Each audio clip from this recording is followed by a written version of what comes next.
बच्चों देखिए next question है 33, एक अच्छा क्वेश्चन है। कह रहा है if y be the reciprocal of x, मतलब y x का रेसिप्रोकल है। इसका क्या मतलब है? देखो बच्चों, इसका मतलब x हमको दिया हुआ है, तो x में ऐसे कौन से नंबर से मल्टीप्लाई करें कि आंसर 1 आ जाए। According to the question x में y से मल्टीप्लाई करने पर क्या आ रहा है? 1 आ रहा है। हमने नहीं बोला है बच्चों, क्वेश्चन में उन्होंने बोला है। कैसे सर?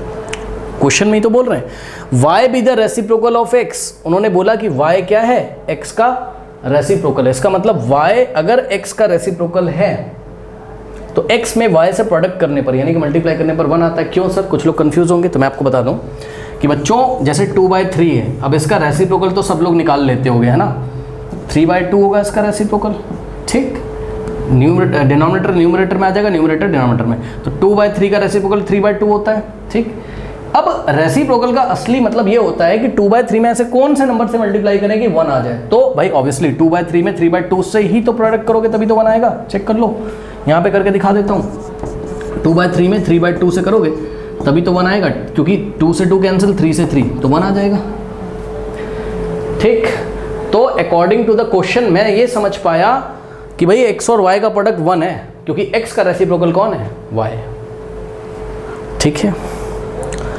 अब इन्होंने हमसे क्या पूछा है? कह रहा है कि then the reciprocal of y square in terms of x, यानी कि y स्क्वायर का आपसे रेसिप्रोकल पूछा जा रहा है x के टर्म्स में। तो देखो बच्चों, पहले तो मैं आपको ये बताना चाहता हूं कि y का रेसिप्रोकल कौन हो जाएगा? x। ऑब्वियसली यहां से देख लो भाई, 2/3 का रेसिप्रोकल अगर 3/2 है तो 3/2 का रेसिप्रोकल कौन होगा? 2/3, क्योंकि 3/2 में अगर हम चेक कर लो, 3/2 में अगर हम 2/3 का मल्टीप्लाई करेंगे तो आंसर 1 ही तो आएगा, ठीक है ना। ओके, तो ये इसका रेसिप्रोकल है तो ये इसका रेसिप्रोकल होगा, ठीक। यही कॉन्सेप्ट यहाँ पे यूज़ करो। x का रेसिप्रोकल अगर y है तो y का रेसिप्रोकल क्या होगा? x होगा, यानी कि x इंटू वाई अगर 1 है तो पक्का y इंटू एक्स भी क्या होगा? 1 होगा। तो यानी कि y का रेसिप्रोकल कौन है? x है।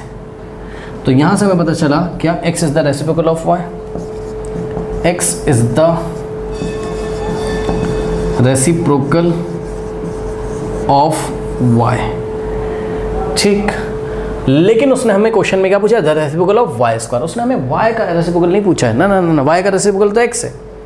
y स्क्वायर का रेसिप्रोकल क्या होगा ये पूछा है, परेशानी नहीं है। देखिए, अगर बच्चों आपको 3/2 का मैंने रेसिप्रोकल पूछा तो 2/3 है। अगर मैं 3/2 का स्क्वायर कर दूं, सुन लो ध्यान से, अगर मैं 3/2 का क्या कर दूं? स्क्वायर कर दूं, तो 3/2 का जो स्क्वायर है, जैसे कि भाई चेक करो, y का रेसिप्रोकल कौन है? x है। तो वही मैं आपको बात कर रहा हूं कि 3/2 का रेसिप्रोकल 2/3 है। अगर 3/2 का स्क्वायर कर दूं तो इसका रेसिप्रोकल कौन हो जाएगा? 2/3 नहीं होगा, 2/3 का भी आपको क्या करना पड़ेगा? स्क्वायर, क्योंकि तभी प्रोडक्ट 1 आएगा। चेक कर लो, 3/2 का मतलब हो जाएगा 9/2, क्योंकि भाई ये स्क्वायर 3 को मिलेगा, 3 का स्क्वायर 9, ये स्क्वायर 2 को मिलेगा, 2 का स्क्वायर कितना होता है? 4 इंटू 2 का स्क्वायर 4 और 3 का स्क्वायर 3 3 9, तभी तो 1 आएगा। चेक करो, 4 से 4, 9 से 9 कैंसिल हो गया, ठीक। तो y का रेसिप्रोकल अगर x है तो y स्क्वायर का रेसिप्रोकल क्या करना पड़ेगा? x square. चेक कर लो, y स्क्वायर का रेसिप्रोकल क्या हो जाएगा? x स्क्वायर हो जाएगा, ठीक। यानी कि यहां से हमें एक बात पता चली कि अगर किसी रेशनल नंबर का आपको रेसिप्रोकल पता है तो उस रेशनल नंबर के स्क्वायर का रेसिप्रोकल जो पहले उसका रेसिप्रोकल था उसका स्क्वायर करने पे हमें मिलेगा। मतलब समझो y का रेसिप्रोकल x था तो y स्क्वायर का रेसिप्रोकल x नहीं होगा, x स्क्वायर होगा, ठीक। अब बहुत सारे टीचर्स भी अगर इस वीडियो को देख रहे होंगे तो मैं आपको बता दूं कि इसको हम एक और तरीके से कर सकते हैं। यानी कि पहले तो आंसर फिल कर दो, reciprocal of y square in terms of x, तो y स्क्वायर का रेसिप्रोकल x के टर्म्स में x स्क्वायर हो जाएगा। तो आंसर आ गया यहाँ पे कितना? x square. देखो एक सिंपल सा भी फंडा है इसको करने का, बताऊँ मैं कैसे। देखो अभी तक हमें पता है कि y का रेसिप्रोकल क्या है? x है, यानी कि y इंटू एक्स कितना है? 1 है। y इंटू एक्स कितना है? 1 है, ठीक है। अब ध्यान दो, हमने क्या किया? हमने स्क्वायरिंग ऑन बोथ साइड कर दिया, स्क्वायरिंग बोथ साइड, दोनों तरफ हम स्क्वायर अगर कर दें तो क्या हो जाएगा? y into X is equals to 1, ठीक। हमने लेफ्ट में स्क्वायर किया और हमने राइट में स्क्वायर किया। अब आप चेक कर लो, ये स्क्वायर y को भी मिलेगा, x को भी मिलेगा, ठीक।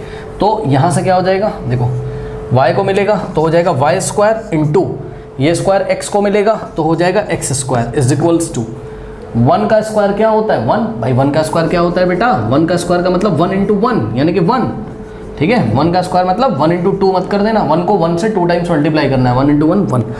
तो राइट हैंड साइड 1 आ गया। अब आप चेक कर लो इक्वेशन क्या बनी, Y square into X square is equal to 1, यानी कि वाई स्क्वायर को एक्स स्क्वायर से मल्टीप्लाई करने पर 1 मिल रहा है, यानी कि वाई स्क्वायर का रेसिप्रोकल कौन होगा, एक्स स्क्वायर। ओके, तो बस reciprocal of Y square in terms of X will be X square. इस तरीके से इस क्वेश्चन को हम सॉल्व कर सकते हैं। ओके, नोट कर लीजिए।